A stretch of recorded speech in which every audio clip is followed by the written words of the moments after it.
ज्यादा चिंतित होगी। बिहार में जो बेहतर विकल्प की परिकल्पना या चाहत रखने वाले ऊपर होंगे। इसलिए क्योंकि जब श्री बाबू यहाँ थे तो बिहार देश के 10 सबसे अच्छे राज्यों में बिहार की गिनती होती थी, और आज बिहार देश का सबसे गरीब, सबसे पिछड़ा, सबसे ज्यादा निरक्षर, सबसे ज्यादा बेरोजगारी और पलायन वाला राज्य है। तो श्री बाबू की यहाँ प्रतिमा है, नेता लोग आते हैं, हम लोग भी आए हैं यहाँ, पहले माल्यार्पण किया है।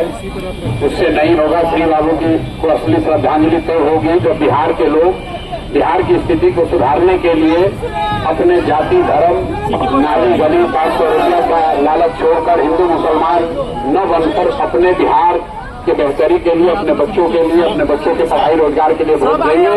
बिहार की स्थिति सुधरेगी तो उसी से श्री बाबू को असली श्रद्धांजलि दे, उसी को माना जाएगा।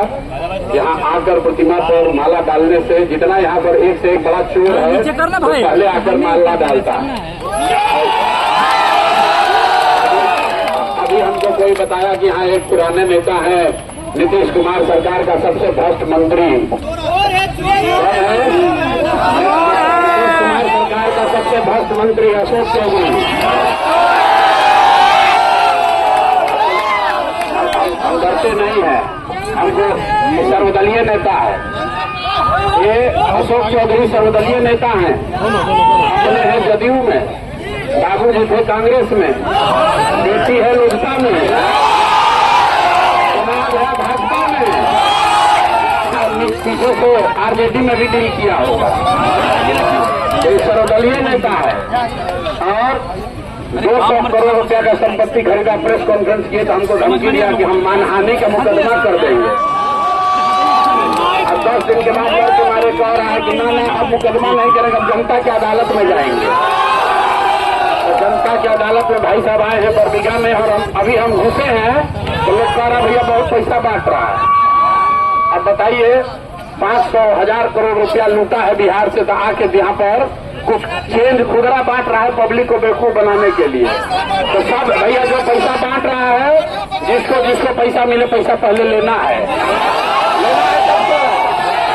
पैसा लेना है। हम ही लोग का लूटा हुआ है, जो कुछ तो कम से कम निकाले इसके खजाना से, नामी बेनामी लोग पैसा बनाए, तो इनसे पैसा लेना है।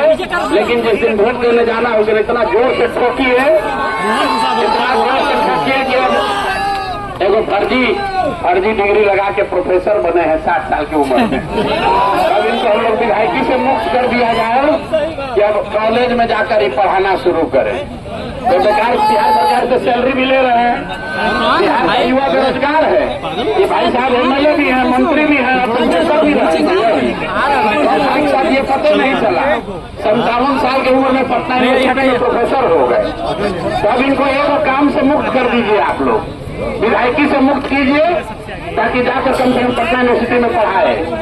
हम लोग तैयार है ना भाई? सर्वदलीय नेता अशोक चौधरी का इंतजाम यहाँ होना चाहिए ना, भाई होना चाहिए कि नहीं होना चाहिए? जरा जोर से बोलिए, जय बिहार। श्री बाबू की प्रतिमा यहाँ है, इनको साक्षी रखकर बोलिए, जितने भ्रष्टाचारी हैं इनको जेल जाना चाहिए कि नहीं जाना चाहिए? जमशराज ने कहा है जैसे व्यवस्था बनेगी 2 ही काम पहले होगा। 14 के बाद कोई लड़का 10-12 हजार रुपए के मजदूरी के लिए बिहार से बाहर, बिहार से बाहर। और जो 100 सबसे भ्रष्ट नेता और मंत्री हैं, इनको कहाँ होना चाहिए? जेल में होना चाहिए ना, होना चाहिए ना। अभी हम लोग आके फिर से श्री बाबू को प्रतिमा को माला चढ़ाएंगे।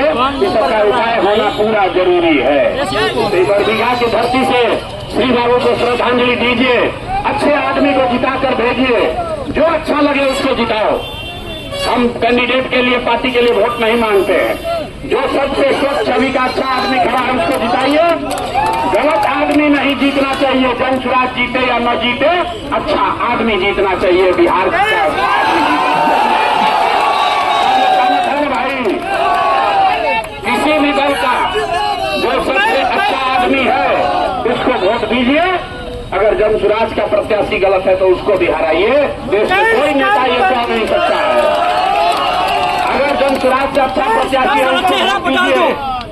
याद रखिए, जनसुराज जीते या न जीते, बिहार जीतना चाहिए, आपका भविष्य जीतना चाहिए, आपके बच्चे जीतने चाहिए। और वो तब होगा जब अच्छा आदमी जीत कर जाएगा बरबीघा से।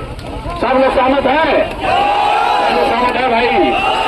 पूरी ताकत से बोलिए जय बिहार।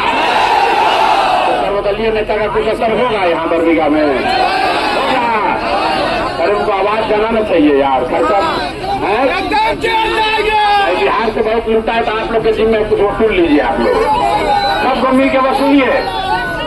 सर अशोक चौधरी ने कहा है 200+ सीटें जीतेगी एनडीए। 200+ सीट। सुनिए, अशोक चौधरी ने कहा है 200+ सीट जीतेंगे। उनको 200 से नीचे इसको आदमी को समझे में नहीं आता है। संपत्ति का भी घोटाला किया तो 200 करोड़ का संपत्ति खरीदा है। बिहार की गरीब जनता खाने के लिए तरस रही है।